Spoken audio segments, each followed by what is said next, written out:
ওকে। জি sir, জি sir, জি sir. Sir mid jointer নন jointer বিষয় sir আগে আমার একটু ছিল স্যার, কনসেপ্টটা একটু করতেছিল স্যার। গতকালকে স্যার আপনার ক্লাস করার পরে একেবারে ক্লিয়ার হয়ে গেছে স্যার। Okay, thank you. আর আজকে আবার একটা আছে আপনার হচ্ছে কাউন্টার ক্লেম আর সেট আপ। এখানে অনেকের একটু প্রবলেম থাকে, হ্যাঁ, এটা বুঝতে অনেক কষ্ট লাগে এই কাউন্টার ক্লেম আর সেট আপ। এটা নিয়ে আজকে একটু দেখি যে কিভাবে আমরা ডিকোড করতে মানি পারি। সিটের মামলা স্যার, এটা লাগে মানি সিটের মামলা, কাউন্টার ক্লেম আর সেট আপ। হ্যাঁ, সিভিল সাইডে প্র্যাকটিস করলে এই সাধারণ বিষয়গুলো তো আপনার লাগবে, একান্তই লাগবে। আপনি যদি সিভিলের কোনো একটা মামলা করতে যান, এই টোটাল বিষয়গুলোই আপনার দেখা লাগবে। হ্যাঁ, জি স্যার। যাই হোক, তো আজকে আমরা যে বিষয়টা দেবো, আজকে আমাদের কি জানি, আজকে আমাদের টপিক কি বলেন তো? তো দেখছেন ইয়াটা ক্লাস 5, আজকে আমাদের টপিক হচ্ছে প্লেন। আজকে ক্লাস 5 স্যার যে এটা নিয়ে স্যার, যে সেট আপ কাউন্টার ক্লেম এটাই স্যার। হ্যাঁ হ্যাঁ, আর এর প্লেন সাথে রিটেন জি স্টেটমেন্ট, স্যার। সেট আপ আর কাউন্টার ক্লেম, এই বিষয়গুলো নিয়ে আজকে আমরা আলোচনা করবো। তো আমরা প্রথমে দেখি যে আসলে প্লেডিংস আমাদের একটা অর্ডার আছে, অর্ডার 6 আমাদের সিভিল প্রসিডিউর কোড 1908 এর অর্ডার 6 হচ্ছে আমাদের প্লেডিংস নিয়ে আলোচনা করছে। এখন প্লেডিংসটা কি, এই বিষয় নিয়ে আমরা আসলে প্রথমে একটু দেখি যে প্লেডিংসটা কি।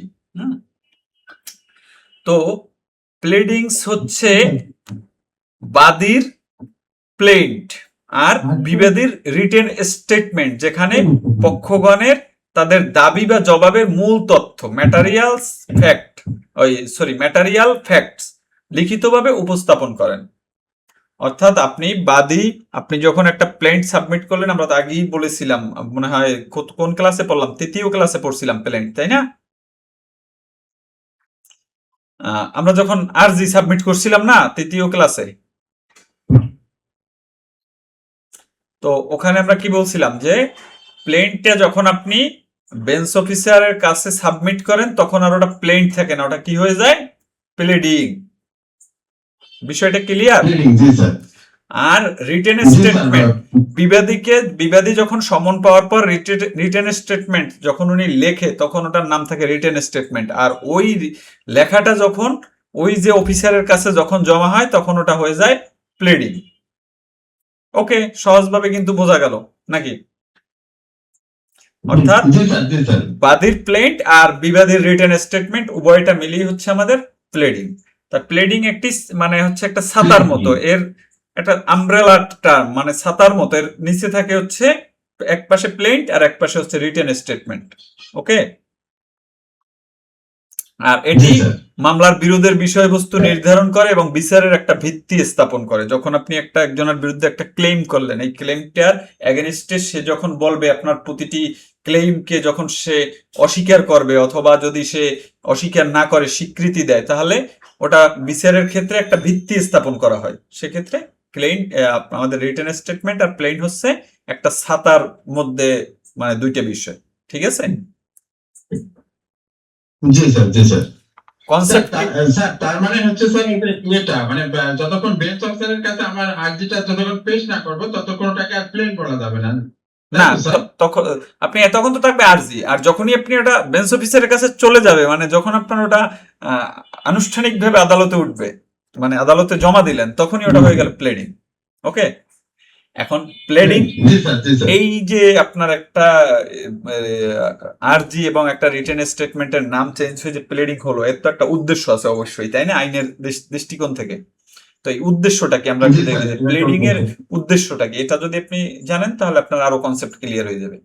যেরকম প্লেডিংস এর উদ্দেশ্য হচ্ছে বিরোধ চিহ্নিতকরণ, অর্থাৎ বিরোধের প্রকৃত বিষয়বস্তু, রিয়াল যে ইস্যুটা নিয়ে বিরোধটা বাঁধছে, বুঝতে পারছেন বিষয়টা, স্পষ্টভাবে চিহ্নিত করা যায়। অর্থাৎ আপনি বিবাদীর বিরুদ্ধে একটা দাবি প্রেজেন্ট করছেন, বা মানে প্লেন্ট আকারে সাবমিট করছেন, আর বিবাদী আপনার প্রত্যেকটা দাবি অস্বীকার করছে। সেক্ষেত্রে কি হবে, একটা রিয়াল ইস্যু মানে স্পষ্টভাবে চিহ্নিত করতে পারবে বিচারক যে আসলে ঘটনাটা কি ঘটছে। তারপর এটি নিয়েই তো আমরা বিচারের তখন সাক্ষ্য প্রমাণ বা তারপরে সবকিছু আসবে। যদি আপনি একজনের বিরুদ্ধে একটা অভিযোগ করেন, অভিযোগ করার পর ওই ব্যক্তি যদি স্বীকার করে নেয়, তাহলে তার ওই অভিযোগটার কোনো সাক্ষ্য প্রমাণ দরকার নাই, মামলা পরবর্তী ধাপে আর যাওয়ার কোনো প্রয়োজন নেই। তো এই কথাটাই বলছে যে রিয়াল ইস্যুটা স্পষ্টভাবে চিহ্নিত করা হচ্ছে প্লেডিংস এর একটা উদ্দেশ্যের মধ্যে পড়ে। আর একটা কি, পূর্ব অবহিতকরণ, অর্থাৎ পক্ষগণকে একে অপরের দাবি জবাব সম্পর্কে আগে থেকে জানানো, মানে সারপ্রাইজ এড়ানো। হঠাৎ করে বিবাদী বলবে আমি তো কিছু জানি না, বা বিবাদী একটা বাদীর বিরুদ্ধে একটা মানে রিটেন স্টেটমেন্টে যদি কোনো ক্লেম করে, সেটা তো বাদী জানবে না। এই জন্য এটাকে প্লেডিংস আকারে আনছে, এই জন্য যে সারপ্রাইজ যাতে এড়ানো যায়, মানে তারা যাতে হঠাৎ করে বিষয়টা না শুনে। একজন বাদী যখন একটা আর্জি দাখিল করে, তার এগেনস্টে কি হয়, একটা সমন হয়। সমন হলে কি করে, বিবাদী তো ওইটা পায়, পাওয়ার পর সে জানতে পারে যে অমুকে আমার বিরুদ্ধে একটা দাবি তুলছে। আবার ওই দাবি অস্বীকার করে উনি যখন একটা রিটেন স্টেটমেন্ট সাবমিট করে, ওই রিটেন স্টেটমেন্টটাকে তখন বাদীপক্ষ জানে যে উনি কি কি অস্বীকার করছে বা কি কি স্বীকার করছে। হ্যাঁ, তার যে দাবি, সেই দাবির ভিতরে, তার মানে এটা হলো একটা সারপ্রাইজ এড়ানো। ওকে, যে পূর্ব অবহিতকরণ।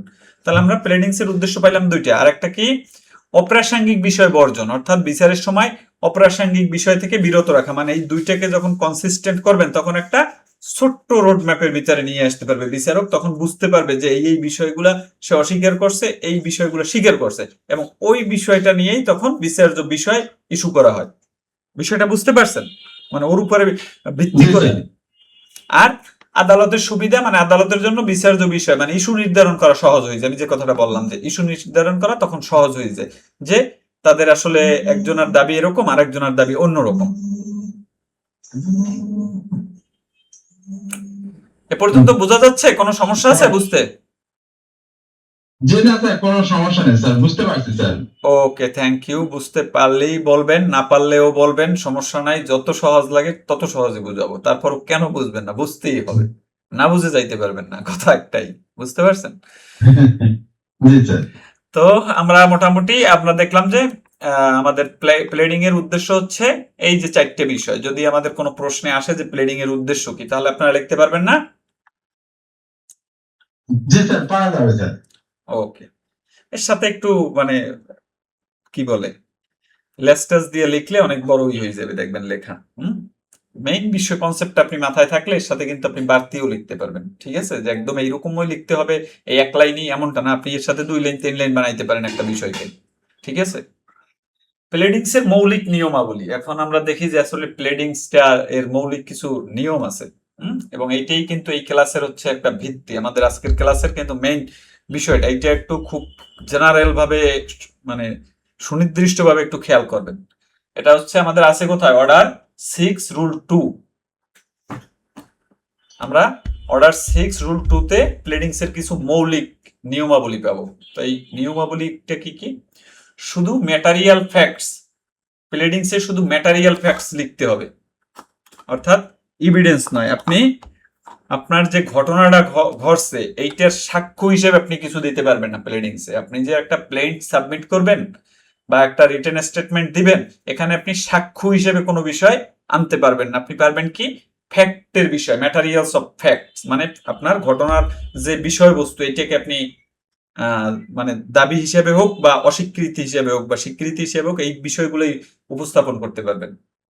না বুঝলে আবার বলবেন যে বুঝি নেই। বিষয়টা বোঝা যাচ্ছে? হ্যাঁ, ম্যাটেরিয়াল ফ্যাক্টসটা তো বুঝতে পারছেন। ম্যাটেরিয়াল ফ্যাক্টসটা হচ্ছে আপনার যে আপনি মানে কোনো সাক্ষ্য, মানে আপনি এই যে প্লেডিংস, মানে আপনি যে প্লেন্ট মানে আর্জি দাখিল করলেন অথবা আপনি রিটেন স্টেটমেন্ট দাখিল করলেন, এই দুইটা বিষয় বুঝাইছে প্লেডিংস। প্লেডিংসে আপনি কোনো সাক্ষ্য মানে কোনো বিষয়ের সাপোর্ট হিসেবে কিছু আনতে পারবেন না, আপনি আনতে পারবেন মূল বিষয়টাকে, এর ফ্যাক্টস গুলোকে আনতে পারবেন। ওকে, ক্লিয়ার? এভিডেন্স হচ্ছে পরের বিষয়, এভিডেন্স হচ্ছে পরের বিষয়। যখন যে বিষয় দাবি করবে তার সেই বিষয়ের উপরে বার্ডেম অফ প্রুফ যাইয়া বর্তাবে। তো সংক্ষিপ্ত সুনির্দিষ্ট ভাষা।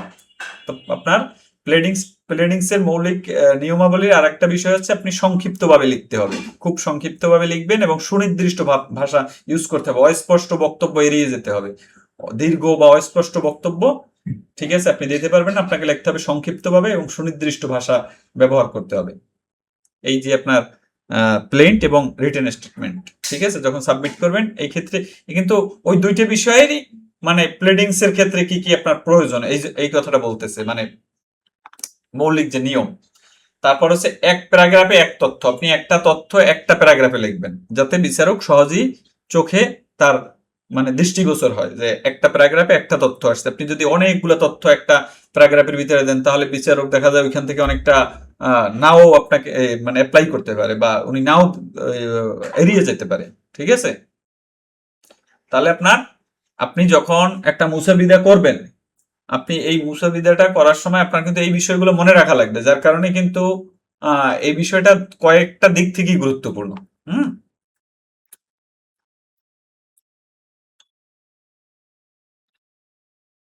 বোঝা যাচ্ছে ভাই? স্যার বুঝতে পারছি স্যার। আর আরেকটা কথা বলছে সেটা হচ্ছে ফ্যাক্টস আনতে হবে, মানে আইন অ্যাপ্লাই করা যাবে না, আইনগত সিদ্ধান্ত বা লিগ্যাল কনক্লুশন নয়, বরং তথ্য উপস্থাপন করতে হবে। আপনার প্লেডিংসে তথ্য উপস্থাপন করতে হবে, আপনি কোনো কনক্লুশন দিবেন না যে এইটা এরকম হবে, এটা এরকম হবে, মানে আইনগত কোনো সিদ্ধান্ত আপনি দিতে পারবেন না। আপনার প্লেডিংসে শুধু ফ্যাক্টস আনতে পারবেন।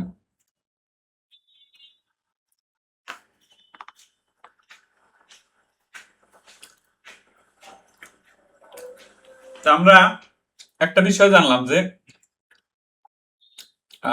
প্লেডিংসে ফ্যাক্টস আনা যাবে, এভিডেন্স আনা যাবে না। তাহলে এভিডেন্স আর ফ্যাক্টস এর একটু পার্থক্যটা দেখি। যদি আপনার প্রশ্নে আসে যে এভিডেন্স এবং ফ্যাক্টস একটু পার্থক্য করো, তখন তাহলে আমরা এখান থেকে 3-4টা বিষয় লিখলে আপনি ভালোই করতে পারবেন। তো আমরা দেখি, ফ্যাক্টস প্লেডিং এ লেখা হয় আর এভিডেন্স প্লেডিংসে লেখা হয় না। আর ফ্যাক্টস এর সংজ্ঞা হচ্ছে দাবির ভিত্তি বা তথ্য, যেখান থেকে আপনার বিবাদের মানে অধিকার জন্মেছে একটা মামলা করার। আর তথ্য প্রমাণের উপকরণ, আপনি যখন একটা বিষয়কে সাপোর্টিং সাক্ষ্য হিসেবে সাক্ষ্য দিয়ে আপনি প্রমাণ করবেন, এই জন্য হচ্ছে তথ্য প্রমাণের উপকরণ হচ্ছে এভিডেন্স। আর যদি উদাহরণ দেন যে চুক্তি ভঙ্গ হয়েছে, তখন আপনার ফ্যাক্টস তৈরি হয়েছে। আর সাক্ষীর জবানবন্দি দলিলপত্র যখন আপনি আদালতে প্রেজেন্ট করবেন বা উপস্থাপন করবেন, তখন আপনার এভিডেন্স হবে এটা। আর উপস্থাপনের স্থান হচ্ছে প্লেইন বা রিটেন স্টেটমেন্টে আপনি ফ্যাক্টস উপস্থাপন করবেন, আর এটা হচ্ছে বিচারের সময় ট্রায়ালে যাই আপনি সাক্ষ্য দিবেন। ওকে, এখানে তো বোঝার অসুবিধা হওয়ার কথা না। জি না স্যার, এটা বুঝতে পারছি স্যার। হ্যাঁ, এটা সহজ এটা আছে। একটা সুন্দর একটা প্রশ্ন স্যার, ফ্যাক্টস আর এভিডেন্সের পার্থক্য। হ্যাঁ, তো তারপর আমরা দেখি যে ম্যাটেরিয়াল ফ্যাক্টস কি। আমরা যে ম্যাটেরিয়াল ফ্যাক্টস বললাম, এটা হচ্ছে অর্ডার 6 এর আপনার রুল 2 আমাদের সিভিল প্রসিডিওর কোডের। ম্যাটেরিয়ালস ফ্যাক্ট হলো সেই সব তথ্য যা সরকারি দাবি বা জবাবের ভিত্তি গঠন করে। ম্যাটেরিয়ালস ফ্যাক্ট হলো সেই সব তথ্য যা সরাসরি দাবি বা জবাবের ভিত্তি গঠন করে। অর্থাৎ আপনি আপনার মানে আপনি যে প্রেজেন্ট করবেন, আপনি যে একটা দাবি আদালতে প্রেজেন্ট করবেন, ওটা তো একটা আপনার দাবি করতে হবে যে আমার এই রাইটটা ভায়োলেট হয়েছে বা আমার এই ক্ষতি হয়েছে বা আমার এই বিষয়টাকে একজন দখল করে নিছে, মানে আপনি যে একটা ফ্যাক্ট তো হইতে হবে। তো ওই যে যে সব ঘটনাগুলো হয়েছে, এই সব ঘটনাগুলোই হচ্ছে আপনার ম্যাটেরিয়ালস অফ ফ্যাক্ট। হ্যাঁ, ম্যাটেরিয়াল ফ্যাক্ট।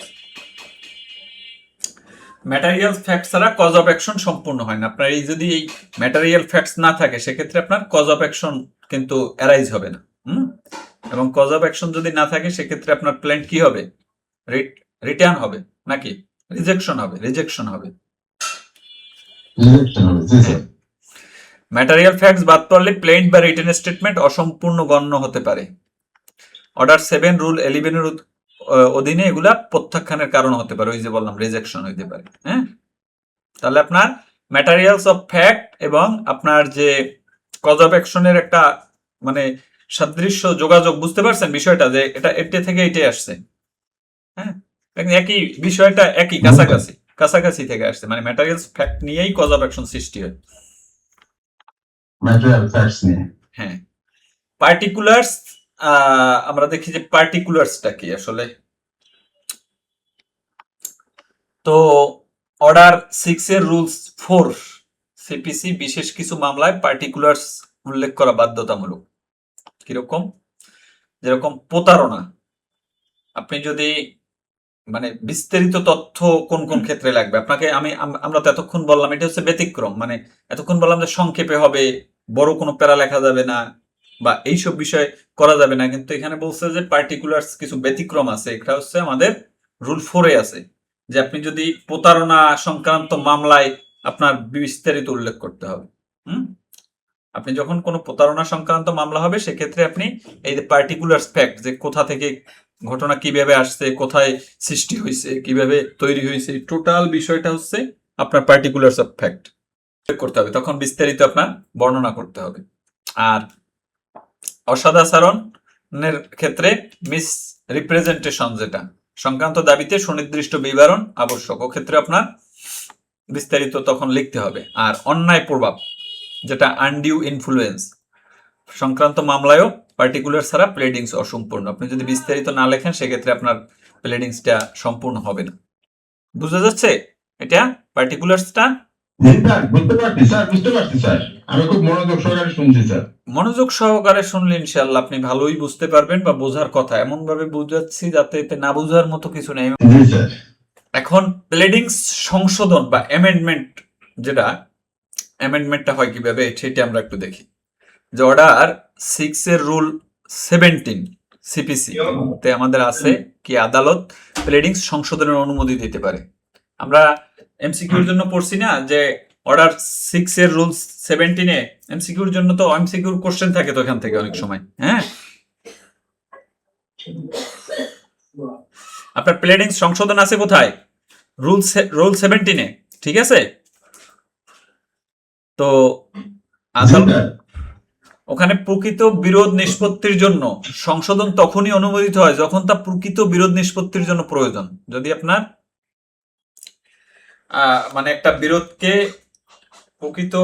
একটা বিরোধকে যখন নিষ্পত্তির জন্য প্রয়োজন হয়, যে আসলে প্লেডিংসটা সংশোধন করা প্রয়োজন, আপনার লিখিত জবাব হোক বা আর্জি হোক, তখন আদালত কি করে, আদালত এই রুল 17 এর আন্ডারে সংশোধনের অনুমতি দিতে পারে। এটা হচ্ছে আদালতের মানে ইচ্ছাধীন ক্ষমতা।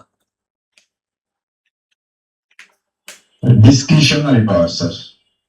হ্যাঁ, আদালত ইচ্ছা করলে মনে করে যদি ন্যায় বিচারের স্বার্থে প্লেডিং সংশোধন করা প্রয়োজন বা রিটেন স্টেটমেন্ট সংশোধন করা প্রয়োজন, সেক্ষেত্রে অনুমতি দিতে পারে আপনি যদি আবেদন করেন।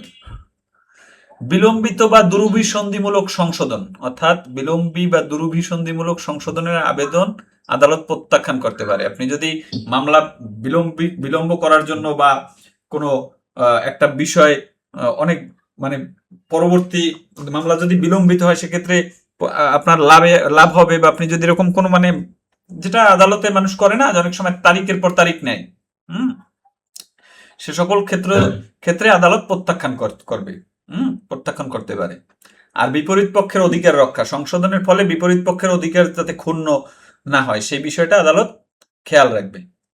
এটা হচ্ছে জাস্টিসদের জন্য। হ্যাঁ, এই তিনটে বিষয় কিন্তু জাস্টিসদের জন্য, যে তারা যখন বিচার করবে তখন এই বিষয়গুলো খেয়াল রাখবে। আর আপনি একজন অ্যাডভোকেট হিসেবে আপনার জানা দরকার যে আপনি এই বিষয়গুলো আদালত আপনি মানে কোনো অন্যায় সুবিধা কেউ না নিতে পারে, ঠিক আছে? আপনার প্রতিপক্ষ বা আপনার কাছে যদি আপনার ক্লায়েন্টও বলে আপনি তখন এই অন্যায় সুবিধা এইভাবে সুবিধা না নিতে পারে, তখন আপনি তার বিরুদ্ধে আপনি একটা দরখাস্ত দিলেন যে এটা অন্যায়ভাবে এইভাবে সুবিধা চাচ্ছে। প্লেডিংস এর ভেরিফিকেশন, ঠিক আছে? প্লেডিংসটা কিভাবে আপনার সত্যায়িত হয়? অর্ডার 6 রুল 15, হ্যাঁ, সিপিসি প্রতিটি প্লেডিংস এর শেষে পক্ষ কর্তৃক ভেরিফিকেশন বা সত্যতা যাচাই করতে হয়। এখানে লেখা কি থাকে? ব্যক্তিগত জ্ঞান কারো কাছ থেকে মানে ইনফ্লুয়েন্স না হয়ে তিনি এটাকে স্বীকার করতেছে, এইভাবে লেখা থাকে না ভেরিফিকেশন পার্টে।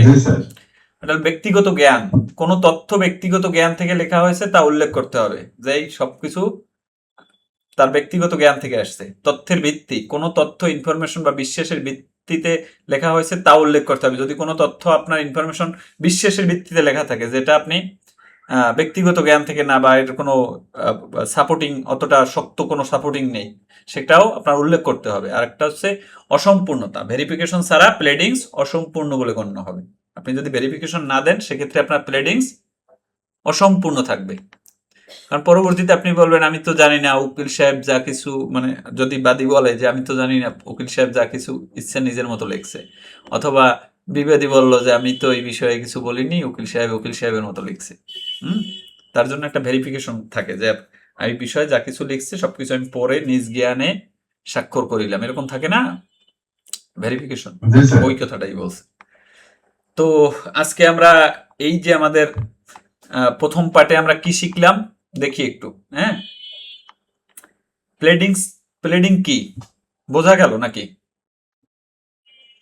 প্লেন্ট ও Yes, sir, রিটেন বোঝা যাচ্ছে স্যার। স্টেটমেন্ট উভয়ই প্লেডিংস এর অধীনে পড়ে, এটাই হচ্ছে প্লেডিংস। আর প্লেডিংস এর উদ্দেশ্য স্পষ্ট হলো যে no surprise, only fair notice, এই মূল দর্শনই হচ্ছে প্লেডিংস এর উদ্দেশ্য। আর কি লিখতে হয় কি নয় জানা গেল, যে ফ্যাক্টস এভিডেন্স না, লিগ্যাল কনক্লুশন না, এখানে শুধু ফ্যাক্টস লিখতে হবে। আর ম্যাটারিয়াল হচ্ছে ফ্যাক্টস ও এভিডেন্সের পার্থক্য বোঝা গেল, অর্থাৎ কজ অফ অ্যাকশনের ভিত্তি হলো ম্যাটারিয়াল ফ্যাক্টস। ওকে,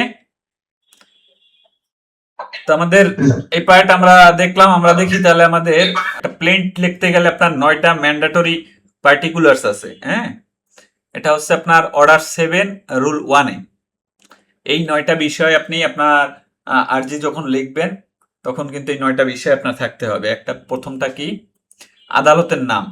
আপনি যখন একটা প্লেন্ট লিখবেন সেখানে আদালতের নাম লিখতে হবে, কোন আদালতে আপনি দাখিল করবেন সেই বিষয়টার কথা বলছে, যে আদালতের নাম লিখতে হবে। তারপর হচ্ছে বাদীর নাম, বিবরণ ও বাসস্থান লিখতে হবে। আপনি একটা প্লেন্ট লিখতে গেলে এই বিষয়গুলো আপনার থাকতেই হবে। বিবাদীর নাম, বিবরণ ও বাসস্থান, কাকে আপনি বিবাদী করছেন তার নাম, তার বিবরণ, তার বাবার নাম, তার বাসস্থান, তার এভরিথিং সবকিছু লিখতে হবে। তারপর হচ্ছে নাবালক দিতে হবে, যে কোনো নাবালক না, পাগল কিনা, বা অন্য কোনো যদি তার কোনো ডিসেবল থাকে সেগুলো উল্লেখ করতে হবে। তারপর বলছে কজ অফ অ্যাকশনের, মানে ঘটনার উদ্ভবকাল, যেটা বললাম যে কজ অফ অ্যাকশন ছাড়া তো আপনার প্লেন্ট করবে না। এটা হচ্ছে আপনার বলে যে অর্ডার 7 রুল 1-এর বা 5 নম্বর, মানে হচ্ছে 5 নম্বর, ABCDE। হ্যাঁ, আমরা দেখব। আর কজ অফ অ্যাকশন বিষয়টা কিন্তু গুরুত্বপূর্ণ খুবই, হ্যাঁ, এটা মনে রাখবেন সবসময়। এটা হচ্ছে আপনার 7 রুল 1-এর ই সেকশন আছে কজ অফ অ্যাকশন। তারপর আমরা 6 নম্বরটা যদি দেখি, যে আদালতের এখতিয়ার প্রমাণকারী ঘটনা, মানে এই ঘটনাটাই আদালতের এখতিয়ার আছে এটা উল্লেখ করতে হবে। দাবিকৃত প্রতিকার, আপনি কি চাচ্ছেন, আপনি যে একটা আদালতে আসছেন, আপনি আদালতে আপনার বাদীর পক্ষে আপনি কি প্রতিকার চাচ্ছেন, আপনি আপনার বাদীর দাবিটা কি এটা উল্লেখ করতে হবে। তারপর হচ্ছে মামলার মূল্যমান, অর্থাৎ মামলার আপনার কত টাকার মামলা, কিসের মানে তার ভ্যালুটা কত, সেটা আপনার সুট ভ্যালুটা লিখতে হবে। আর হচ্ছে সেট অফ বা ত্যায্য দাবির বিবরণী, আমরা যেটা পড়বো যে সেট অফ এবং কাউন্টার ক্লেম, ওই বিষয়গুলো আপনার বিস্তারিত বিবরণ দিতে হবে। এই 9টা বিষয় কিন্তু আপনার প্লেন্টে থাকতে হবে। হ্যাঁ,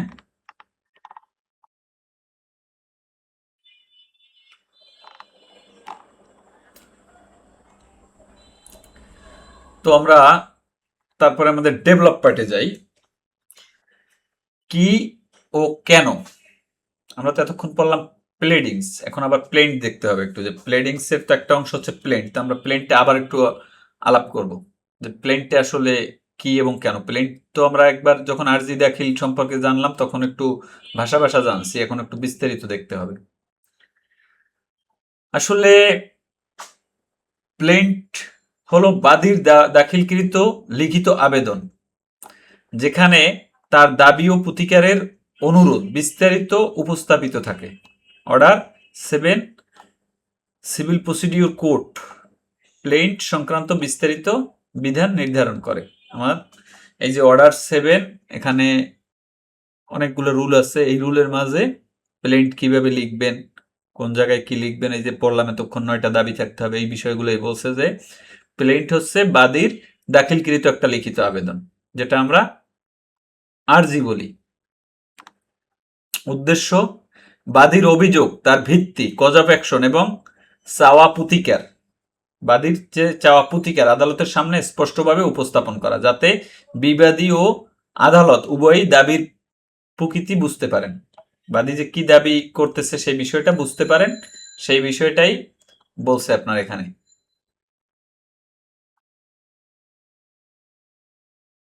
আর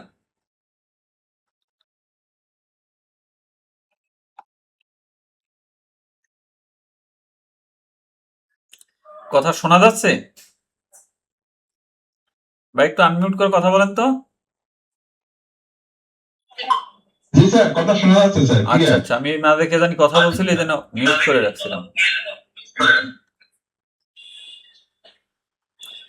আপনারা একটু আনমিউট করে রাখেন, তাহলে আমি যখন জিজ্ঞেস করি তখন একটু বইলেন। মানে ইয়া মিউট করে রাখেন, আনমিউট করে বইলেন। হ্যাঁ, তারপরে এর উদ্দেশ্যটা হচ্ছে বাদীর অভিযোগ, তার ভিত্তি, কজ অফ অ্যাকশন এবং চাওয়া প্রতিকার আদালতের সামনে স্পষ্টভাবে উপস্থাপন করা, যাতে বিবাদী ও আদালত উভয়ই বাদীর প্রকৃতি বুঝতে পারেন যে প্রকৃত দাবিটা তার কি।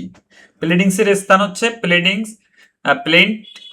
প্লেডিংস এর একটি মৌলিক রূপ। হ্যাঁ, প্লেন্টস হচ্ছে প্লেডিংস এর একটা মৌলিক রূপ। এটি মামলার সূচনাপত্র বা পুরো মামলার কাঠামো নির্ধারণ করে। আপনার প্লেডিংস এর প্লেন্টটা তো আগে আসবে। প্লেডিংস এর প্লেন্ট কিন্তু আগে সাবমিট হইলে পরে মামলার ভিত্তি তৈরি হলো, তারপর আসবে রিটেন স্টেটমেন্ট, ওটাও প্লেডিংস। প্লেন্টের আবশ্যকীয় উপাদান, প্লেন্টে কি কি থাকতে হবে?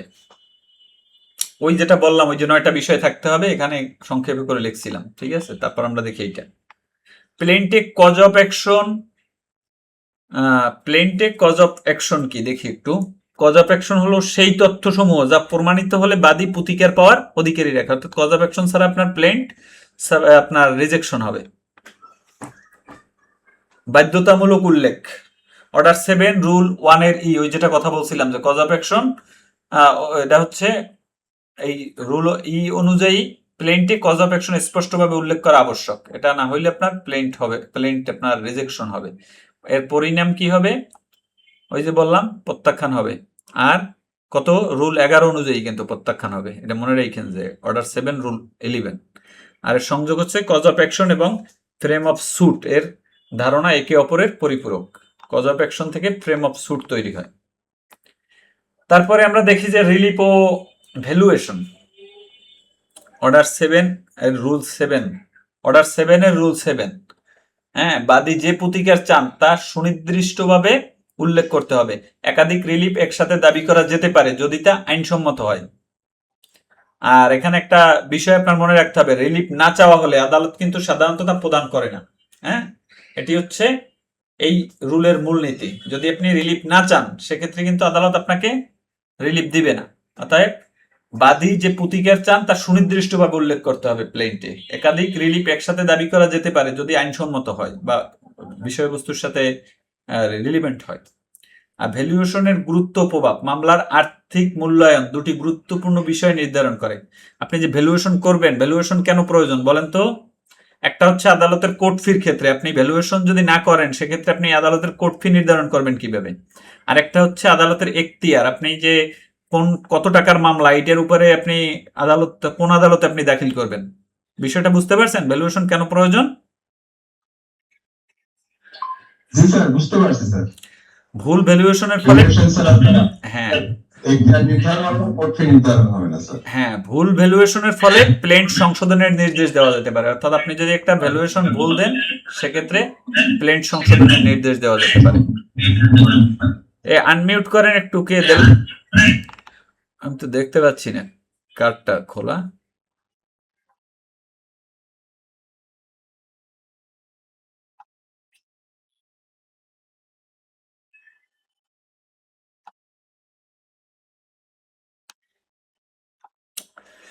তারপর আমরা দেখি যে রিটেন স্টেটমেন্ট কি এবং দাখিলের সময়সীমা। তো এখন আমরা আসলাম আমাদের প্লেন্ট সেকশন, মানে প্লেডিংস এর প্লেন্ট পার্ট গেল। এখন আমরা একটু দেখি রিটেন স্টেটমেন্ট। রিটেন স্টেটমেন্ট কি এবং এর দাখিলের সময়সীমাটা কত দেখি। এর সংজ্ঞাটা হচ্ছে, রিটেন স্টেটমেন্টটা হলো বিবাদীর লিখিত জবাব। আপনার যখন সমন পাওয়ার পর বিবাদী যে লিখিত জবাবটা দেয় সেটা হচ্ছে রিটেন স্টেটমেন্ট, সেটাকে বলা হয় রিটেন স্টেটমেন্ট, যেখানে তিনি বাদীর দাবির প্রতিটি অভিযোগের বিরুদ্ধে তার অবস্থান উপস্থাপন করেন। বাদী যে বিষয়গুলো তার বিরুদ্ধে প্রেজেন্ট করছে প্লেন্টে, সেই বিষয়গুলা বিরুদ্ধে তার অবস্থান উপস্থাপন করেন। এর আইনি বিধান হচ্ছে order 8 rule 1 civil procedure code অনুযায়ী নির্দিষ্ট সময়ের মধ্যে রিটেন স্টেটমেন্ট দাখিল করতে হয়। এখন এই নির্দিষ্ট সময়সীমাটা কত? নির্দিষ্ট সময়সীমা হচ্ছে 30 দিন। দাখিল না করলে আদালতের বিবেচনায় মূলক ক্ষমতা প্রযোজ্য সর্বোচ্চ 60 দিন, মানে আরো 30 দিন আপনাকে সময় দিতে পারে। আপনি যদি এই 60 দিনের ভিতরে রিটার্ন স্টেটমেন্ট দাখিল না করেন, সেক্ষেত্রে একতরফা নিষ্পত্তি হতে পারে। তবে বিবাদী এক্ষেত্রে কি করতে পারবে? আপিল করতে পারবে। বিবাদী তার কোনো কারণ উল্লেখ করে আপিল করতে পারবে। তো আমরা কি পাইলাম?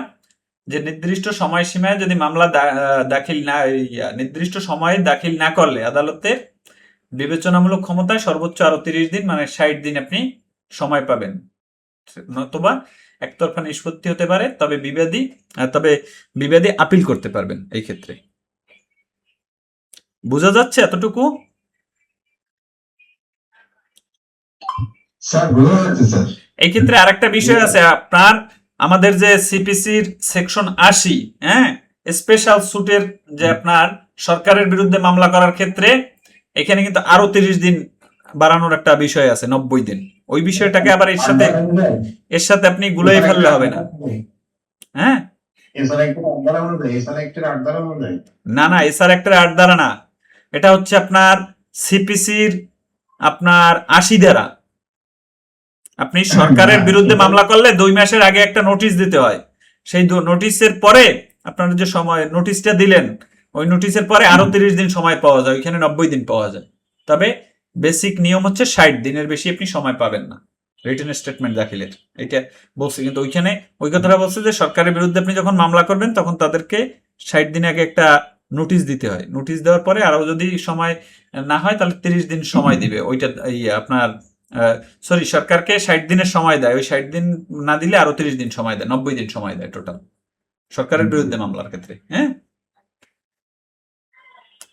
এই বিষয়টা একসাথে মনে রাখলে দেখা যাবে যে মনে থাকবে আপনার এখানে 60 দিন, আর ওইখানে ওই বিষয়টা যদি সরকারি কোনো বিষয় আপনার প্রবলেমে দেয় বা প্রবলেমেটিক আসে। আসসালামু আলাইকুম মহান ওয়ালাইকুম আসসালাম। মহান রব্বুল আলামিনের কাছে শুকরিয়া যিনি আমাদেরকে জ্ঞান দান করেছেন। তো আমরা বিরতির পরেও আবারও সকলে আসতে পেরেছি, এজন্য আল্লাহর কাছে শুকরিয়া জ্ঞাপন করছি। তো আমরা যে বিষয়টা আলাপ করতেছিলাম সেটা হচ্ছে আপনার এই যে রিটেন স্টেটমেন্ট, না?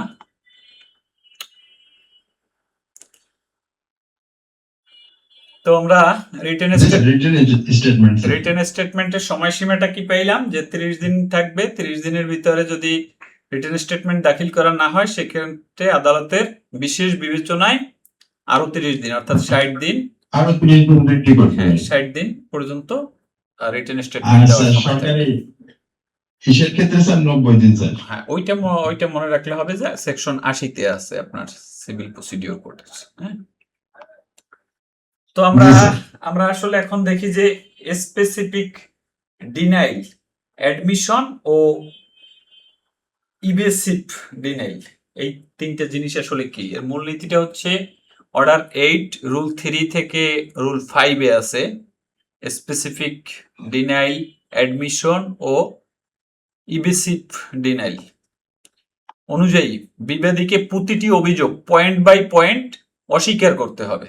অর্থাৎ বাদী যে অভিযোগগুলা বিবাদীর বিরুদ্ধে আনছে সেই বিষয়গুলাকে প্রতিটি অভিযোগ, মানে একবারে বলতে পারবে না যে আমি বাদীর বিষয়গুলোকে অস্বীকার করি, বাদীর দাবিগুলোকে অস্বীকার করি, তার প্রতিটি অভিযোগকে পয়েন্ট বাই পয়েন্ট আকারে অস্বীকার করতে হবে। ওকে, ক্লিয়ার? বোঝা যাচ্ছে? শুধু বাদীর দাবি অস্বীকার করা হলো ইভেসিভ ডিনাইল, যা আইনগতভাবে পর্যাপ্ত নয়। ইভেসিভ ডিনাইলটা কি? ইভেসিভ ডিনাইলটা হচ্ছে আপনার যে শুধু বাদীর দাবি একবারে অস্বীকার করলেন, যে বাদী যে দাবি করছে আমি এটা অস্বীকার করি, এবার এটা হচ্ছে ইভেসিভ ডিনাইল। আর স্পেসিফিক ডিনাইল হচ্ছে আপনার প্রতিটা পয়েন্ট বাই পয়েন্ট, হ্যাঁ, পয়েন্ট বাই পয়েন্ট অস্বীকার করতে হবে।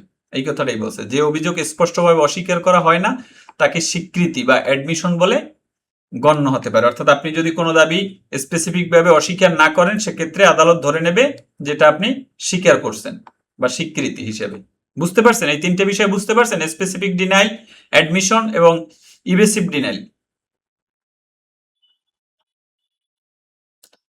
বুঝতে পারছি স্যার। মানে স্পেসিফিক ডিনাইলটা হচ্ছে, হ্যাঁ, স্পেসিফিক ডিনাইলটা হচ্ছে আপনার পয়েন্ট বাই পয়েন্ট অস্বীকার করতে হবে, আর অ্যাডমিশনটা হচ্ছে আপনি যদি কোনো কিছু অস্বীকার না করেন সেক্ষেত্রে আদালত ধরে নেবে যে আপনি অ্যাডমিশন দিয়েছেন, আপনি স্বীকার করছেন। আর ইভেসিভ ডিনাইলটা হচ্ছে আপনি একত্রিতভাবে অস্বীকার করলে সেটা আইনগতভাবে পর্যাপ্ত নয়, আপনার অস্বীকার করাটা পর্যাপ্ত হিসেবে আইন ধরবে না। অর্থাৎ আমরা দেখি এটা তিনটে পার্টে। এটা হচ্ছে স্পেসিফিক ডিনাইল হচ্ছে প্রতিটি অভিযোগ পয়েন্ট বাই পয়েন্ট অস্বীকার করতে হবে। এটা আছে কোথায়? অর্ডার 8 রুল 3 অনুযায়ী এটা বাধ্যতামূলক, আপনার পয়েন্ট বাই পয়েন্ট মানে অস্বীকার করতে হবে বাদীর দাবিটা। আর ইয়াতে আপনার হচ্ছে অ্যাডমিশনটা হচ্ছে আপনার 5-এ, ঠিক আছে, রুল 5-এ হচ্ছে অ্যাডমিশন, যে অভিযোগ স্পষ্টভাবে অস্বীকার করা হয় না তা স্বীকৃতি বলে গণ্য। যে অ্যাডমিশন আপনি মানে যে অভিযোগ আপনি স্পষ্টভাবে অস্বীকার করবেন না, মানে যদি ঘুরেই পেছাই অস্বীকার করেন সেক্ষেত্রে আদালত ধরে নেবে যে এটা স্বীকৃত, মানে এই বিষয়টার সাথে যে কোনো ঘটনা জড়িত আছে সত্য বলে ধরে নিবে তখন। আর ইভেসিভ ডিনাইল হচ্ছে অস্পষ্ট বা এড়িয়ে যাওয়া অস্বীকার, যেমন আইনগতভাবে পর্যাপ্ত নয়। উদাহরণ, শুধু বাদীর দাবি অস্বীকার করা হলো, আপনি যদি লিখে যান যে শুধু বাদীর দাবি অস্বীকার করা হলো এক কথায়, ওইটা আদালত তখন আপনার ইভেসিভ ডিনাইল হিসেবে ওটাকে ধরা হবে। এটা হচ্ছে রুল 4-এ। তো রুল 5 আমরা একটু দেখি যে অ্যাডমিশন যেটা, হ্যাঁ, নন ডিনাইল আরেকটা নাম হচ্ছে নন ডিনাইল, মানে আপনি অ্যাডমিশন দিচ্ছেন, আপনি কোনো কিছু অস্বীকার করেন নাই। এর প্রভাব কি? যে তথ্য সুনির্দিষ্টভাবে অস্বীকার করা হয় না তা আদালত স্বীকৃতি হিসেবে গ্রহণ করতে পারে। আপনি যদি একটা সুনির্দিষ্ট অস্বীকার না করেন বাদীর দাবি, সেক্ষেত্রে আদালত ওই দাবিটাকে তখন স্বীকৃতি হিসেবে গ্রহণ করতে পারে। আর বিবাদীর সতর্কতা, এক্ষেত্রে এই নীতি বিবাদীকে বাধ্য করে প্রতিটি অভিযোগের স্পষ্ট জবাব দিতে। ঠিক আছে, আপনার এই যে আমাদের স্পেসিফিক ডিনাইল, এটা হচ্ছে বাদীর একটা সতর্কতা যে প্রতিটা দাবিকে তার স্পষ্টভাবে জবাব দিতে হবে। আর এর ব্যতিক্রম হচ্ছে নাবালক বা অক্ষম ব্যক্তির ক্ষেত্রে এই নিয়ম স্বয়ংক্রিয়ভাবে প্রযোজ্য নয়।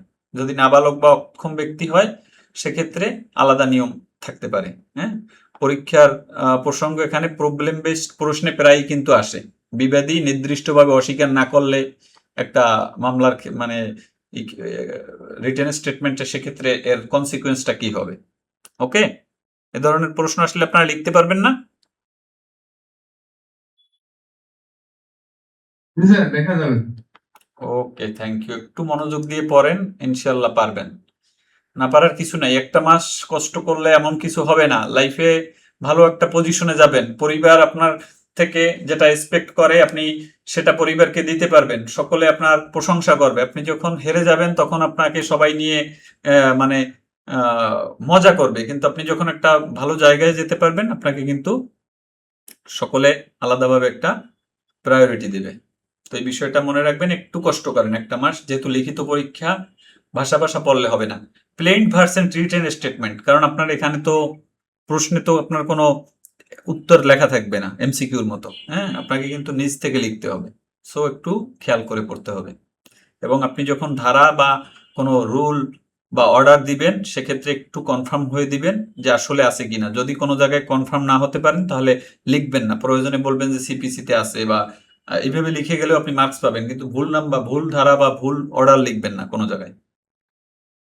ঠিক আছে, আমরা দেখি যে প্লেন ভার্সেস মানে ভার্সেস রিটেন স্টেটমেন্টের আমাদের যে একটা পার্থক্যটা আমরা দেখি যে কি কি প্লেনটে কি থাকে আর রিটেন স্টেটমেন্টে কি থাকে, তুলনা করি একটু। হ্যাঁ, তো প্লেনটে হচ্ছে দাখিলকারী হচ্ছে বাদী থাকবে, প্লেন দাখিল করে, আর রিটেন স্টেটমেন্টটা বিবাদী দাখিল করে। আর উদ্দেশ্য হচ্ছে বাদী দাবি উপস্থাপন করে, আর বিবাদী হচ্ছে জবাব উপস্থাপন করে, বাদীর দাবির প্রেক্ষিতে এগেনস্টে জবাব উপস্থাপন করে। আর আপনার আইনি বিধানটা হচ্ছে অর্ডার 7 সিপিসি, আর রিটেন মানে প্লেনটা হচ্ছে অর্ডার 7, আর রিটেন স্টেটমেন্টটা হচ্ছে অর্ডার 8। আর এর মূল বিষয়বস্তু হচ্ছে কজ অফ অ্যাকশন রিলিফ দাবি করতে পারে প্লেনটে, কজ অফ অ্যাকশন থাকতে হবে এবং রিলিফ দাবি করতে হবে। আর রিটেন স্টেটমেন্টে হচ্ছে অ্যাডমিশন হইতে পারে এবং ডিনাইল হইতে পারে, স্বীকার করতেও পারে, অস্বীকৃতি মানে স্বীকার না করতে পারে। ঠিক আছে, আর সময়সীমা হচ্ছে মামলা দায়েরের সময় প্লেন দাখিল করা হয়, আর রিটেন স্টেটমেন্টটা হচ্ছে সমন জারির পর নির্দিষ্ট দিনে, অর্থাৎ ওই যে আমরা বললাম 30 এবং 60 দিন সর্বোচ্চ। তো এখান থেকে প্রশ্ন আসলে আমি মনে করি যে আপনি যদি আর নাও দেখেন পরীক্ষার আগে, তারপর আপনি লিখতে পারার কথা, ঠিক না? জি স্যার, ইনশাল্লাহ স্যার। Okay, thank you. একটু ধীরে ধীরে পড়ি, সমস্যা নাই, তবে বুঝে পড়তে হবে। হ্যাঁ, রিটেন ক্লাস কিন্তু আমরা কিন্তু লাফাই লাফাই যদি সব খালি টপিক পড়তে যাই, অনেকে মনে করতে পারে যে এইগুলো নিয়ে এত আলাপ করে কেন, কিন্তু ভাই প্রশ্ন কিন্তু এখান থেকেই আসবে, শিওর থাকেন। হ্যাঁ, এই বিষয়গুলো থেকেই আসবে ম্যাক্সিমাম প্রশ্ন, কারণ বিগত দিনের আমরা প্রশ্ন অ্যানালাইজ করে দেখছি যে এখান থেকেই প্রশ্নগুলো আসে, এভাবেই আসে। ছোট ছোট টিকে আকারে আসতে পারে, আপনার বড় প্রশ্নের সাথে একটা প্রশ্নের মাথা দিতে পারে আর একটা, ঠিক আছে, মিলাই টিলাই দেয় অনেক সময়। যাই হোক, অ্যাডমিশন ভার্সেস ডিনাইল, আপনি স্বীকৃতি এবং অস্বীকৃতিটা একটু দেখব, এবং জেনারেল ও স্পেশাল যে আমাদের ডিনাইল, এইটাও দেখব। ঠিক আছে, অ্যাডমিশন হচ্ছে আপনার অভিযোগ স্বীকার করা, আর ডিনাইল হচ্ছে অভিযোগ অস্বীকার করা। আর অ্যাডমিশন হচ্ছে প্রমাণের প্রয়োজন নেই, আপনি যদি অ্যাডমিশন দেন সেক্ষেত্রে আর এই বিষয়বস্তু নিয়ে প্রমাণের কোনো প্রয়োজন নেই। আর ডিনাইল হলে সেক্ষেত্রে প্রমাণের বোঝা তখন বাদীর উপরে বর্তায়। কেন?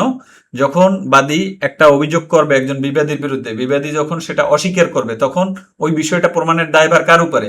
বাদীর উপরে বর্তায়, কারণ অভিযোগটা তো সে করছে, তাই না? আমরা কি পেয়েছি? 101-এ যে দাবি করবে তাকে প্রমাণ করতে হবে, পাইছি না আমরা? সাক্ষ্য আইনে বার্ডেন অফ প্রুফ কার উপরে? বাদীর উপরে। তখন বিষয়টা বোঝা যাচ্ছে? জি স্যার, বোঝা যাচ্ছে স্যার। সাক্ষ্যের 105 হ্যাঁ, ধারা অনুযায়ী প্রমাণ করতে হবে। এক্স্যাক্টলি। তাহলে আমরা দেখলাম রেকর্ডিং হচ্ছে, আবার কবে জানি একটা ক্লাস রেকর্ডিং করতে পারিনি বলে।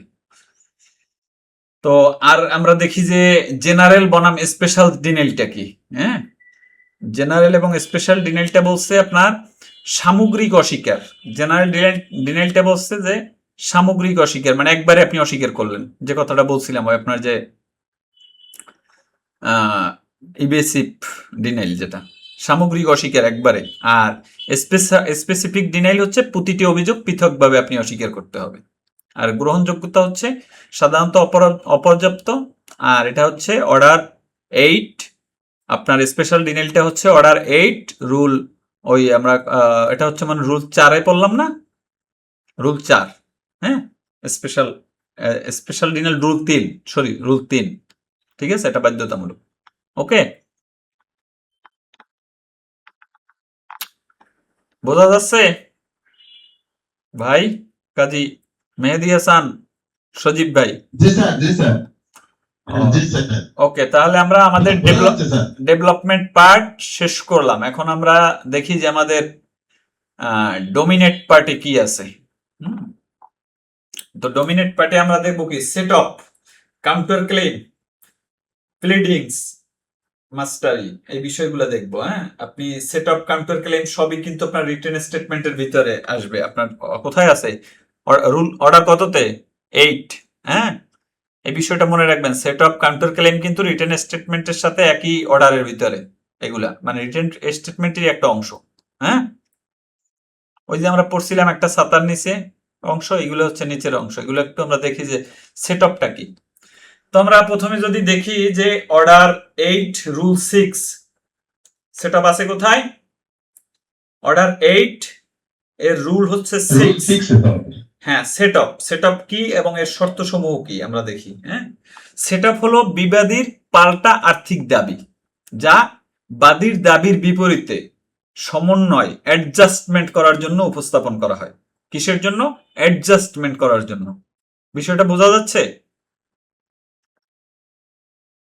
আপনি যখন পড়বেন একটা কনসেপ্ট যখন পড়বেন, তখন উপহার দিয়ে, যেরকম আমাদের পৃথিবীতে সূর্যের আলো আসে কিভাবে, একদম একটা জায়গা থেকে ফোকাস মারে না, আমরা কি দেখি, গোল একটা সূর্য, ওইটা থেকে সমগ্র পৃথিবীতে আলো আসে।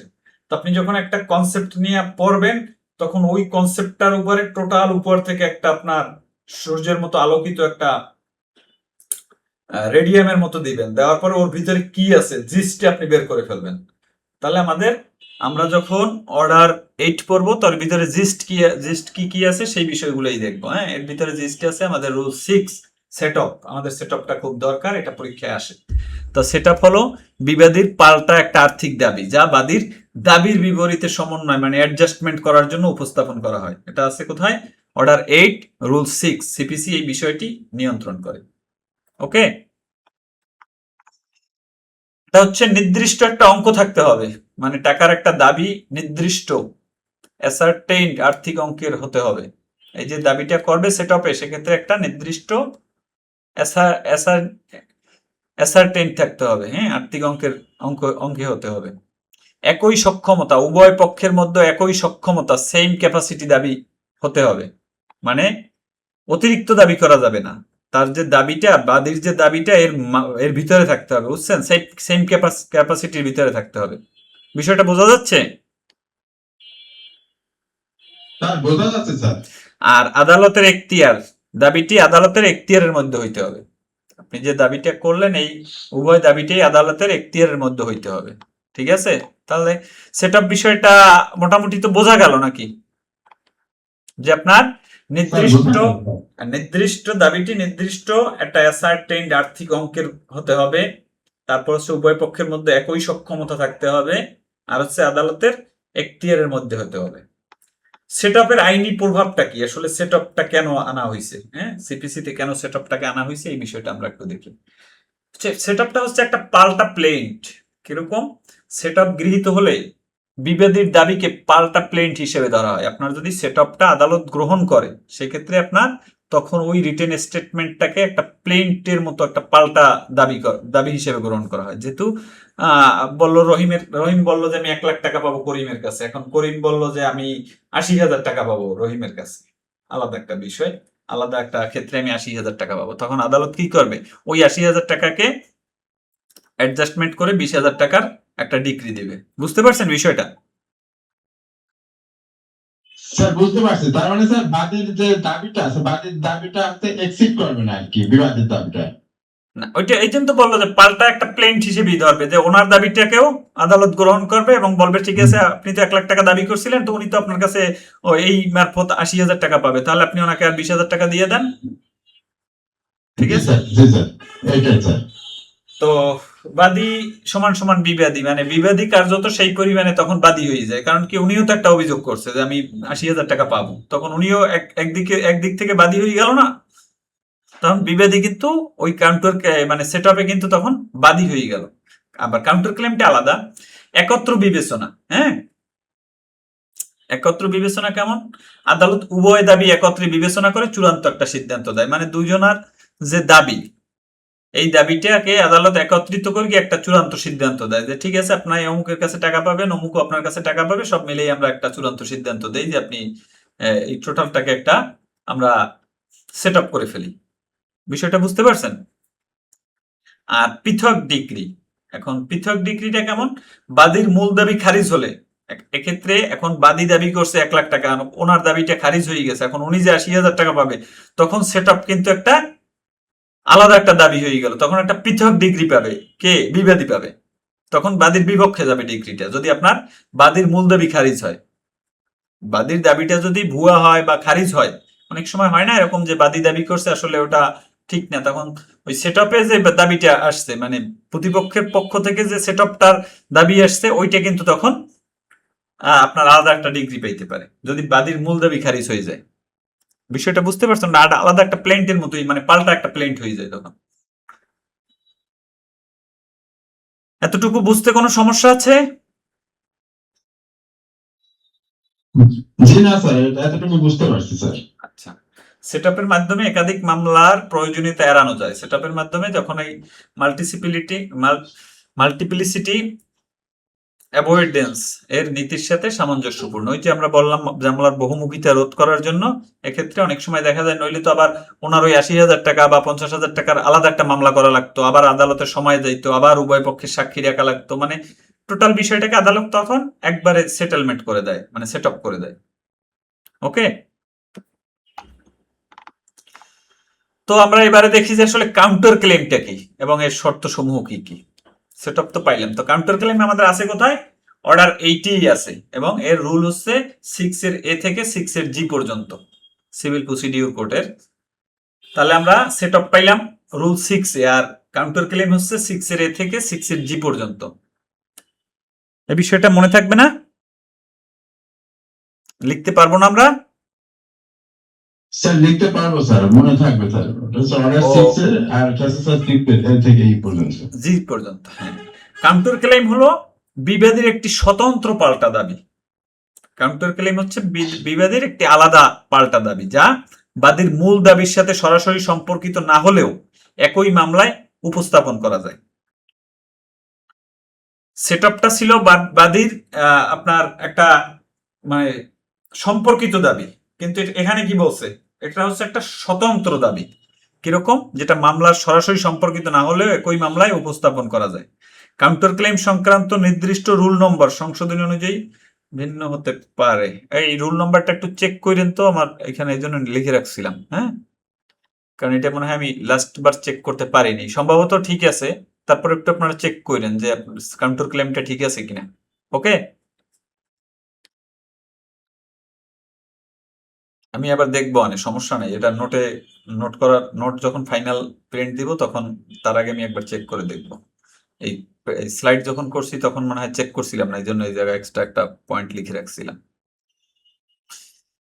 তো এই কাউন্টার ক্লেমটার সময়সীমাটা কবে আপনি কাউন্টার ক্লেমটা করতে পারবেন?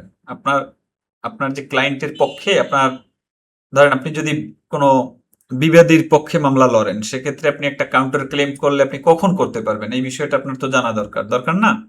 দাবিটি রিটেন স্টেটমেন্ট দাখিলের সময় বা তার পূর্বে যদি আসে সেক্ষেত্রে করা যাবে। তো কাউন্টার ক্লেম হচ্ছে আপনার রিটেন স্টেটমেন্ট দাখিলের সময় আপনি করতে পারবেন, ঠিক আছে? সরাসরি বুঝেন যে রিটেন স্টেটমেন্টের সাথে আপনি কাউন্টার ক্লেমটা করতে পারবেন। আর এখতিয়ার, দাবিটি আদালতের এখতিয়ারের মধ্যে হইতে হবে। আপনি যে দাবিগুলো করবেন এগুলা কিন্তু ওই যে আদালতে দাবি করবেন ওই আদালতের এখতিয়ারভুক্ত হইতে হবে। তো এর জন্য আমাদের সিভিল প্রসিডিউর কোর্টের একটা মামলা যখন আপনি নিবেন কোনো আসামি, মানে কোনো বাদী বা বিবাদীর পক্ষ থেকে, তখন আপনাকে প্রথমত দেখতে হবে যে এখতিয়ার আছে কিনা। এখতিয়ারভুক্ত বিষয় ছাড়া আপনি ওই আদালতের কোনো মামলা আপনি দাখিল করতে পারবেন না, এবং সেটা আপনার প্রপার কোর্ট হবে না তখন। সেট আপ বনাম কাউন্টার ক্লেমের পার্থক্যটা দেখি, তাহলে আমাদের বিষয়টা আরো ক্লিয়ার হবো। হ্যাঁ, পরীক্ষায় সেট আপ ও কাউন্টার ক্লেমের পার্থক্য লিখুন, প্রশ্নের সরাসরি উত্তর হিসেবে এই তুলনা ব্যবহার করতে পারবেন। যদি আপনার প্রশ্ন এরকম আসে যে সেট আপ এবং কাউন্টার ক্লেম, এটা কিন্তু বিগত দিনে অনেকবারই আসছে, যদি আপনারা বিগত দিনের প্রশ্ন দেখেন।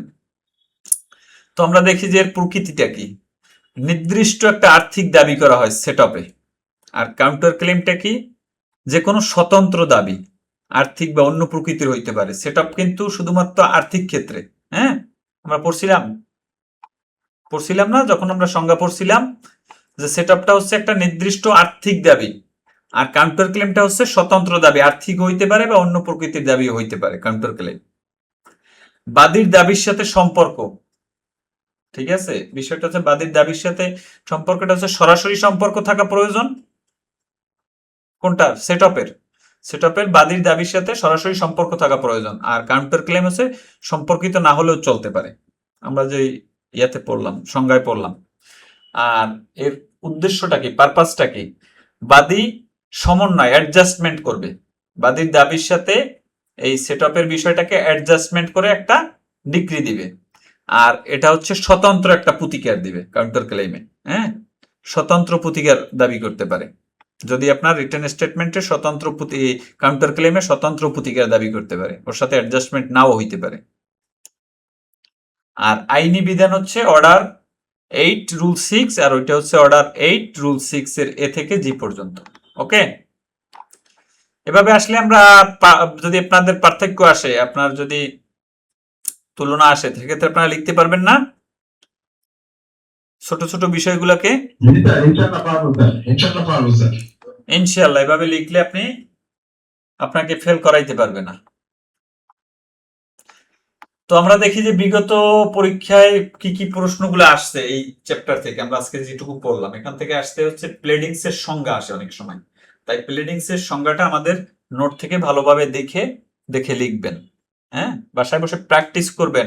আপনারা তো আমাকে একদিনও দেখাইলেন না যে আপনারা আসলে লিখেন বা কিছু করেন, বা একটু মাঝে মাঝে দিয়েন লাইক ইয়াতে আপনার প্রিমিয়াম ব্যাচের গ্রুপে একটু মাঝে মাঝে দুই একটা আপলোড করে দিয়েন, লিখে একটু ছবি তুলে দিয়েন, তাহলে আমরা দেখলেও ভালো লাগবে, হ্যাঁ, যে আপনারা লিখতেছেন।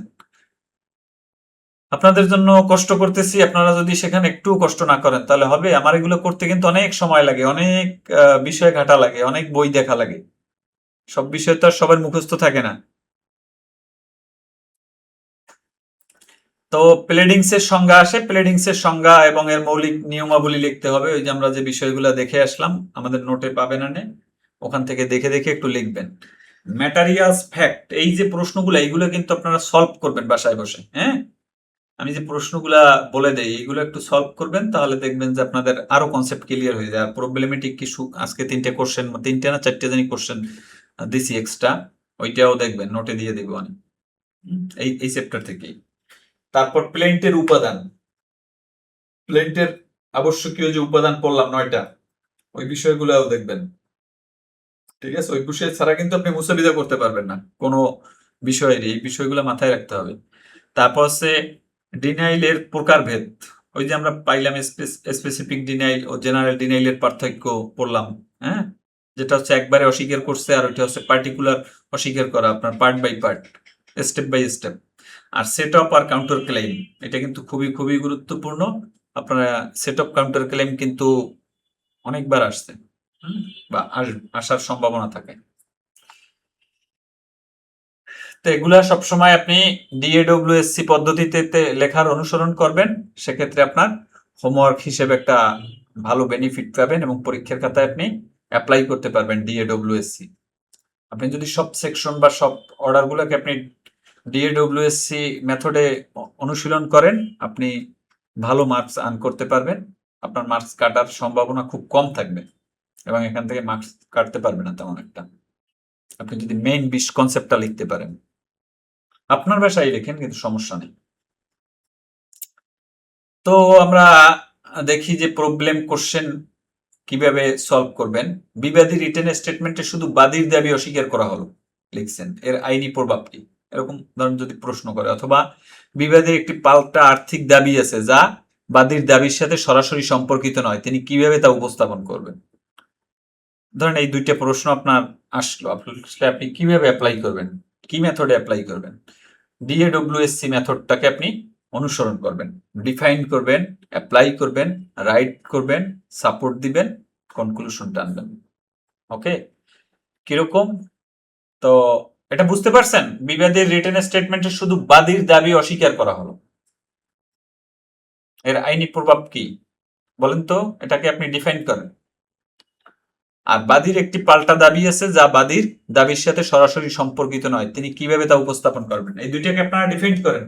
বলেন তো কোন সেকশনের সাথে সম্পর্কিত, আগে ডিফাইন করেন।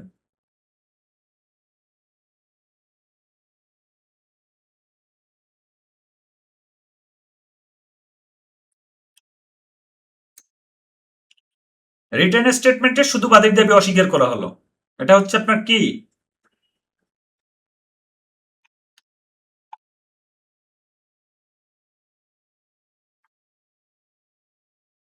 এটা কি বলেন তো? জেনারেল ডিনাইল, হ্যাঁ, জেনারেল ডিনাইল না এটা?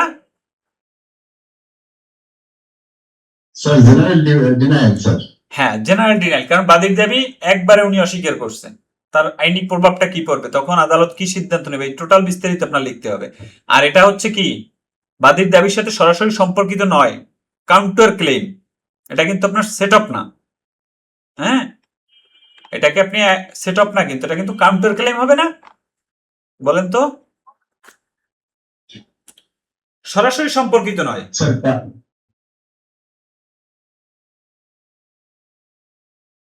কি বলেন তো? বুঝতে স্যার কাউন্টার ক্লেমই তো মনে হচ্ছে স্যার। হ্যাঁ, কাউন্টার, আমরা দেখি কাউন্টার ক্লেমটা একটু, আবার আপনি কাউন্টার ক্লেমই তো হবে, এটা কেন হবে না? কারণ আপনার দেখেন তাহলে আরো বেশি, যে কোনো স্বতন্ত্র দাবি, হ্যাঁ, আর সেট আপটা ছিল নির্দিষ্ট আর্থিক একটা দাবি, এখানে হচ্ছে স্বতন্ত্র দাবি, তাহলে কাউন্টার ক্লেম হবে, ঠিক আছে? এটা ক্লিয়ার এই বিষয়টা? তাহলে আপনি এখন ডিফাইন করতে পারলেন যে একটা হচ্ছে আপনার কাউন্টার ক্লেম, আর একটা হচ্ছে আর general denial, general denial sir. হ্যাঁ সাধারণ অস্বীকার। হ্যাঁ সাধারণ মানে এক কাঠামোতে আমরা সংশ্লিষ্ট ধারণা সংজ্ঞায়িত করবেন তখন, তারপরে অ্যাপ্লাই করবেন কিভাবে, প্রাসঙ্গিক অর্ডার এবং রুল প্রয়োগ করবেন অ্যাপ্লাইতে যাইয়া, তারপরে পরিস্থিতিতে আইন কিভাবে প্রযোজ্য বিশ্লেষণ করবেন, এরপরে আপনি সাপোর্ট দিবেন বিধান বা নীতির মাধ্যমে অথবা উদাহরণের মাধ্যমে আপনি একটা সাপোর্ট দিবেন, সাপোর্ট দেওয়ার পর আপনি কনক্লুশন টানবেন। তো আপনারা প্রথম হচ্ছে ডিফাইন এবং অ্যাপ্লাই কিন্তু একটা প্যারায় নেবেন। হ্যাঁ এই বিষয়টা তো আপনাদের শিখেইছিলাম, বুঝেন নাই? স্যার ডিফাইন আর অ্যাপ্লাই স্যার একটা প্যারায় যাবে। একটা প্যারায় যাবে, প্যারায় যাওয়ার পরে আপনি একটু স্টেপ দিবে, মানে একটা স্পেস দিবেন, স্পেস দেওয়ার পরে পরের আরেকটা প্যারা ধরবেন, ওই প্যারায় লিখবেন কি আপনার রাইট সেকশন লিখবেন, আপনি বিস্তারিত লিখবেন এবং ওই প্যারার শেষেই আপনি সাপোর্টটাকে দিবেন আইনি দ্বারা একটা উদাহরণ বা কোনো কেস ল অথবা আপনি কোনো বিশেষ ব্যাখ্যা থাকলে সেগুলো আপনি সাপোর্ট দিবেন। এই দুইটা প্যারা হয়ে গেল আপনার, তাহলে এই মাঝের প্যারাটা কিন্তু বড় হবে। হ্যাঁ আর কনক্লুশনটা আনবেন একদম ছোট, একদম সংক্ষিপ্তভাবে আপনি একটা সিদ্ধান্ত দিবেন, অথবা যদি কোনো প্রশ্নের সিদ্ধান্ত না থাকে সেক্ষেত্রে আপনি বিষয়টাকে আপনি লিখবেন, এখানে এক্সট্রা কোনো বিষয় লিখবেন না, মানে অতিরিক্ত কোনো তথ্য আনবেন না। কনক্লুশনে কখনোই অতিরিক্ত কোনো তথ্য আনা যাবে না। আপনি যদি এইভাবে পরীক্ষা খাতায় অ্যাপ্লাই করেন আপনাকে অবশ্যই অবশ্যই পরীক্ষক ভালো মার্কস দিবে এবং মনে করবে যে আপনি আইনটা বুঝেন, আপনি বুঝে লিখছেন, আপনি কোনো কিছু মুখস্থ করেন নাই, আপনি এখানে আইনটাকে অ্যাপ্লাই করছেন আপনার ব্রেন থেকে। ওকে, জি স্যার। এখন এখানে যেটা আপনার কিছু টিপস আছে বা কিছু মিস্টেক হয় যেগুলা, সেই বিষয় নিয়ে একটু দেখি। প্লিডিংসে ফ্যাক্টস লিখবেন, হ্যাঁ এভিডেন্স নয়, এই নীতি বারবার উল্লেখ করবেন, মানে এটা মানে বিশেষভাবে উল্লেখ করবেন, এটাই কিন্তু মূল নীতি, নীতিগুলোকে লিখবেন। হ্যাঁ তারপরে স্পেসিফিক ডিনাইল ও ইভেসিভ ডিনাইলের পার্থক্য উদাহরণ সহ ব্যাখ্যা করতে হবে। তারপরে হচ্ছে আপনার সেট আপ ও কাউন্টার ক্লেমের পার্থক্য টেবিল আকারে উপস্থাপন করতে হবে। আর যেগুলো আপনার কমন মিস্টেক হয়, ম্যাটারিয়াল ফ্যাক্ট ও এভিডেন্স গুলিয়ে ফেলা, অনেক সময় ফ্যাক্টসের সাথে এভিডেন্সও গুলাই ফেলায়, অনেকে লেখে যে হ্যাঁ তথ্য প্রমাণ প্লেন্টে দিতে হবে আপনার প্লেডিংসে, এভাবে মানে লিখলে কিন্তু আপনার গুলাই যাবে, তখন কিন্তু আপনাকে পরীক্ষক বুঝবে যে আপনি বুঝতে পারেন নাই, তখন আপনাকে মার্কস দিবে না। আপনি কম লেখেন ভাই কিন্তু প্রপার অ্যান্সারটা দেন, বিষয়টা বুঝতে পারছেন? আইন এমনই একটা জিনিস, আপনি তথ্য কম দিলেও সমস্যা নেই কিন্তু আপনি প্রপার অ্যান্সার রিলিভেন্ট হয় যান, আপনার ইররিলিভেন্ট কোনো অ্যান্সার না হয় বা সাংঘর্ষিক কোনো অ্যান্সার না হয়। অনেক সময় অ্যান্সার কিন্তু সাংঘর্ষিক হয়ে যায়, একটা সেকশনের সাথে আরেকটা সেকশন গুলোই ফেলাই যায়। তারপর হচ্ছে আপনার ইভেসিভ ডিনাইলকে স্পেসিফিক ডিনাইল মনে করে, অনেক সময় ইভেসিভ ডিনাইলকে অনেক সময় স্পেসিফিক ডিনাইল মনে করে, ইভেসিভটাকে মনে করে যে পার্ট বাই পার্ট। হ্যাঁ এটা যেন না হয়। সেট আপ ও কাউন্টার ক্লেমকে অভিন্ন ধারণা মনে করে, এই বিষয়টাও আপনার মাথায় কনসেপ্টটা একদম ক্লিয়ার থাকতে হবে। আপনি এই পার্ট বাই পার্ট যদি পড়েন ভিতরে দেখবেন যে একদম সোজা, যেটা আপনার অনেক কঠিন মনে হইতো এর পরের অংশগুলা। হ্যাঁ তাহলে আমরা একটা স্মার্ট রিভিশন দেই এবং কালকের হোমওয়ার্ক আর ক্লাস আউটকামটা একটু দেখি, ঠিক আছে? তো প্লেডিং সোর্সের প্লেন্ট এবং রিটেন স্টেটমেন্ট, এটা হচ্ছে কোথায়, অর্ডার 6 এবং অর্ডার 8, সরি প্লেডিংসটা হচ্ছে order 6 are written statement R order 7 হচ্ছে প্লেন্ট আর অর্ডার 8 হচ্ছে রিটেন স্টেটমেন্ট। আর প্লেন্ট হচ্ছে অর্ডার 7 যেখানে আপনার কজ অফ অ্যাকশন থাকতে হবে, মানে চাওয়া কজ অফ অ্যাকশন থাকতে হবে, রিলিফ চাইতে হবে এবং ভ্যালুয়েশন থাকতে হবে মামলার। সেট অফ ম্যাটেরিয়াল ফ্যাক্টসটা কি আপনার হচ্ছে প্লেন্টে থাকবে কিন্তু এভিডেন্স থাকবে না। Written statement order 8 special denial আবশ্যক, এখানে কিন্তু আপনার জেনারেল ডিনাইল না, স্পেশাল ডিনাইলটা হচ্ছে আবশ্যক রিটেন স্টেটমেন্টে। সেটআপ সম্পর্কিত আর্থিক দাবি কাউন্টার ক্লেম বা স্বতন্ত্র দাবি, সেটআপটা হচ্ছে আপনার সম্পর্কিত আর্থিক দাবি আর কাউন্টার ক্লেমটা হচ্ছে স্বতন্ত্র দাবি। এই বিষয়টা যদি মাথায় সেট করতে পারেন তাহলে আপনার এইগুলো আর ভোলাই যাবে না, কখনো আপনি ভুলিয়ে যাবেন না। আপনি যে কোনো প্রশ্ন আসলে এখান থেকে আপনি অ্যান্সার করতে পারবেন প্রপারলি, এবং ভালো মানের অ্যান্সার আসবে। বিগত 15 বছরের লিখিত প্রশ্নগুলো অনুশীলন করবেন বাসায় বসে। 2টি প্রবলেম কোশ্চেন লেখার চেষ্টা করবেন, ঠিক আছে? 10 মিনিটের স্মার্ট একটা রিভিশনের জন্য একটা পেজ তৈরি করবেন। পরীক্ষার সময় যেভাবে আপনি 10 মিনিটে একটা রিভিশন দিতে পারবেন একটা বিষয়কে। ক্লাস আউটকাম যেরকম প্লেডিংস এর ব্যাখ্যা ও খসড়া করতে হবে। দেখাইছি সেট আপ ও কাউন্টার ক্লেইমের পার্থক্য, তারপর হচ্ছে ডিএডব্লিউএসসি পদ্ধতিতে মডেল অ্যান্সার কিভাবে লিখবেন। এই বিষয়গুলো আপনি বারবার প্র্যাকটিস করবেন, বাসায় বসে প্র্যাকটিস করবেন, দেখবেন যে আপনি একটা ভালো ফল পাবেন। মানুষ বলে যে পাশ করা কঠিন, কিন্তু আপনি ভালোভাবে পড়াশোনা করলে, বুঝে পড়াশোনা করলে ফেল করা খুব কঠিন। আপনার ফেল করাবে কিভাবে? আপনি এই যেভাবে পড়তেছেন, আপনাকে যদি কোনো জাজ